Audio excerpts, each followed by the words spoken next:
Arbanızlar. Qırgız jurtum. Emin üçün bugün til jönündө Manas dastаны жана Manas dastanында айтылган жаагалынан жаак чыгарып тил алдынан тил чыгарып деген дагы бир кенен токтолуп ушул нерсеге кеңелип көңүл бурсак. Эмне үчүн көкүрөк көзүбүз көрүп болду. Тилибиз тудук, кулагыбыз түлөй болду деп канчалык мол сөз айтсаң дагы ошону укпай турган учур. Мунун негизги себеби тарых барактарына кайрылып көрсөк, Кыргыз каганаты, Кыргыз дөөлөтү, Кыргыз СССР деп айтылып 20-кылымда акыры эгемендүүлүктү алгандан бери Кыргыз мамиле кет деген сөздү өзүбүзгө тумар кылып, төл сөз кылып кабыл алып алдык. Бул бизге эмнен алып келет жана сөздүн, сүйлөгөн тилибиздин, сөздүн энергетикалык кубаты кайда деген ой туулабыз сиздерде. Эмне үчүн аталарыбыз ойноп сүйлөсөң да ойлоп сүйлө деп тилге өтө маани беришкен.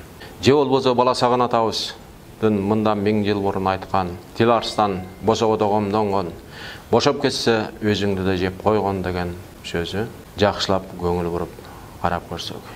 Тил адамды шорлотот, башын алат. Тил адамды бакытка бөлөп салат.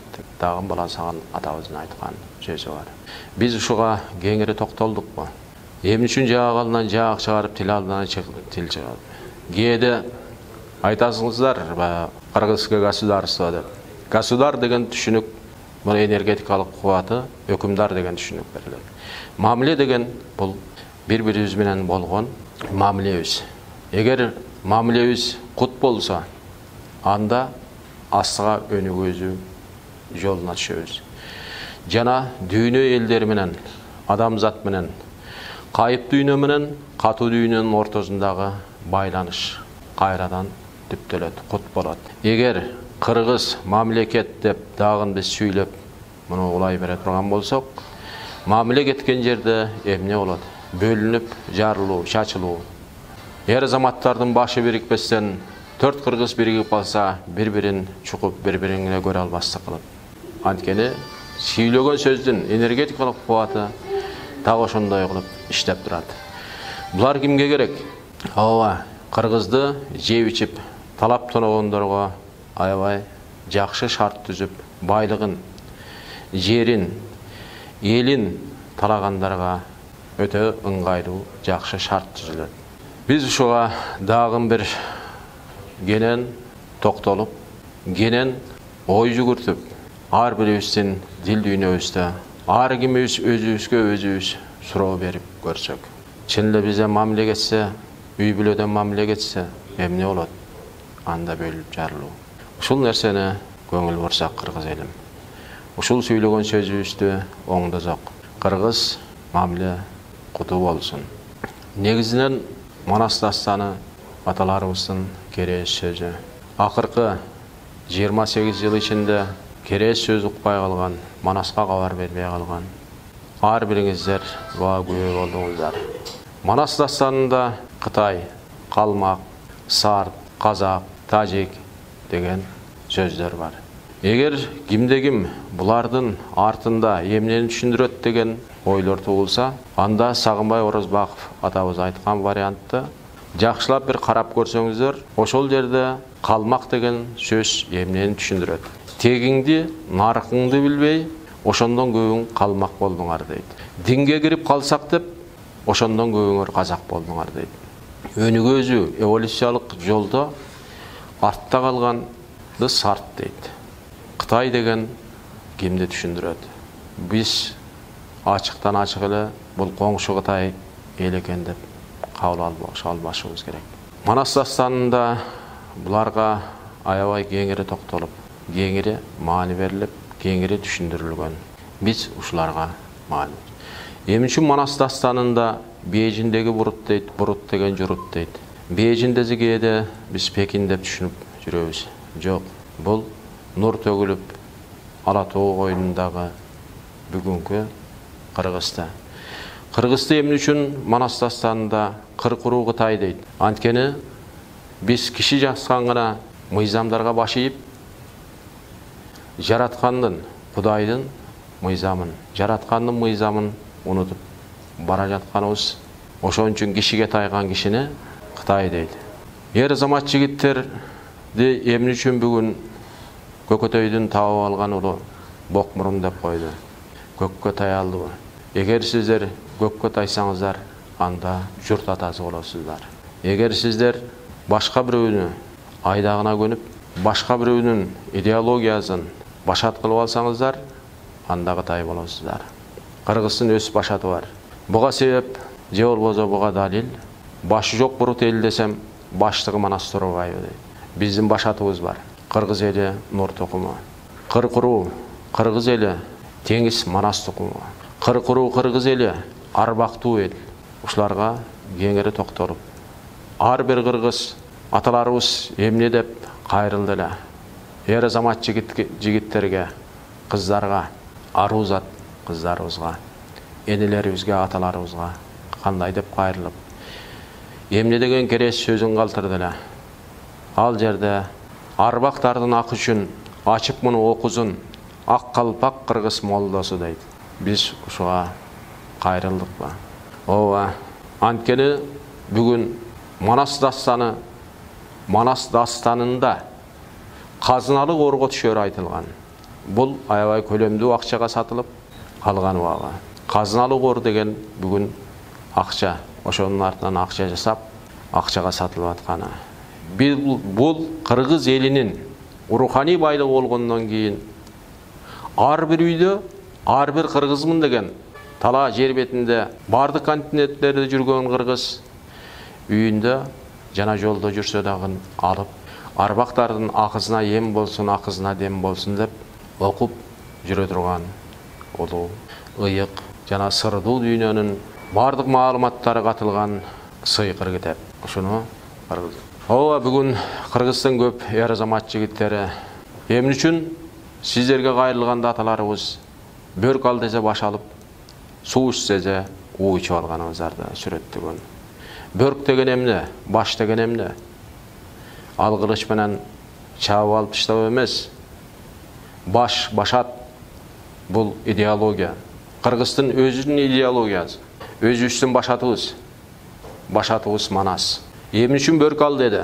Ооба, эволюциялык өнүгүү жолдо берилген бардык мыйзамдар, бардык илимдер, ошолордун менен бардыгын таанышып, өз эволюциялык өнүгүү жолунда болуш керек эле. Биз кайрадан кыргыз болуш үчүн өз дүйнөбүзгө, өз башатыбызга, өз өзөгүбүзгө кайтуу. Ошондо гана кыргыз эли бир бүтүнлүктө адилеттик менен калыстыкты суражак. Адилеттик менен калыстык үчүн кызмат кылсак, ар бир эл азамат жигит эл жүгүн аркалап көтөрөм дегендердин баарысы адилеттик менен калыстык үчүн кызмат кылса, элдин кызматын кылса деген тилегибиз бар. Жана аталарыбыздын дагы айтып аткан, бизге кайрылып аткан негизги максат ошол. Кыргызга бүгүн Манас берилген, Манас дастаны, Манас ааламынан, Улуу Нур Манастан берилип аткан дастан. Маалымат, ушул маалыматты ар бир кыргыз талдоо жүргүзүп, астыга кадам таштасак. Тегеле бизге Манас дастаны же болбосо жогорку акыл эс Манас эмнени берет деген суроо туулушу мүмкүн. Ооба, эволюциялык адамзаттын эволюциялык өнүгүү жолунда илимдер берилген. Бардык илимдер менен кошулуп, физикалык жер бетиндеги өнүгүү сырлары кошо берилген. Бүгүн Кыргызда, бүгүнкү айтылып аткан Манас дастанында жигиттерибизде, кыздарыбызда акыл эске, жогорку акыл эске киргин деп суранып атат аталарыбыз. Кантип киребиз деген бул жерде дагы бир чоң темалар бар. Ошол айтылып аткандын ичинде ошого кирүүнүн жолдору жана сырлары. Качан гана дил дүйнөбүз аруланып агарганда биз ага кирүүгө мүмкүнчүлүк алабыз.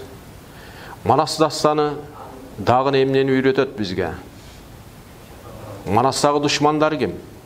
Ошо калмакпы же бул Кытай калмык улутубу же Кытай улутубу? Жок. Анткени калмак Кыргыздын өзүндөгү наркы тегин билбей калгандар. Biz öz narkı tegibizge kayra kaytıp, kayra gelişiyiz. Bul öte çoğun sıymıqtı iş bolorla. Bugünkü negizge aytılıp atkan Manasta, jol boza biz menen bağırlaşıp durgan ata tegikleribizin uruktары bizge gayrılıp durgan sebebi emne desek. Manas dastanındağı oşol Joloy, Qoңurbay, Eskara kimler bular? Alooke kim? Moltoy kim? Kederi kim? Şoruk kim? Mına uşularga biz kеңири toktolsak. Bugünkü günde Batırı var, Alpı var, biriminge tatıgan, bilbegende bilgizgen bilimdüğünün bağırı var. Ava akademiklerimiz, professorlarımız, teknika, injiner, ekonomist, yurist, medikler, el kızmatındağı bardık bilbegende bilgizgen bilimdүү er azamatlar var. Biroq oşo bilimdүү er azamatlarыбыз kim boldu? Manas dastаны, Manaz atabızdan, bugünkü Kırgızga atalarыбыздын arabaylar aytıp turgany. Adamды bardığынан zor jaratkan, napsini bergen kudret, napsi işke girgen soň arılbagan bizdin şor deyt. Bugün korrupsiyanın güldep ösüp turgany baga. Oşol napsi menen güreşүүnүn jolu kayda? Kim üretöt bizge? Bol bizge verilgen Manas dastany. Düşmandı uzaktan izlebe, başka jaktan çakırbaydı koy. Düşmandın özüңdө. Oşol düşman menen güreşүү. Al kim? Napsi, bul Joloy. Materialдык düýnögө jol tapkan oylarыбыз. Eskara kim? Ar biriңizler özüңüzdün başıngızda turgan döngöçtü görбөстөн biröýdүn başındağı kiçinekey kıpındı da göröbüz. Sın tagabız, sın aytabız, uşak aytabız. Oşol Eskara. Qoңurbay kim? 60 oğuldun genjesi oylop jaratıp aldı deyt.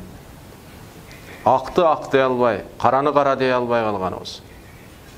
Ak menen karany bölbey kalganыбыз. Bul kaydıgerlik.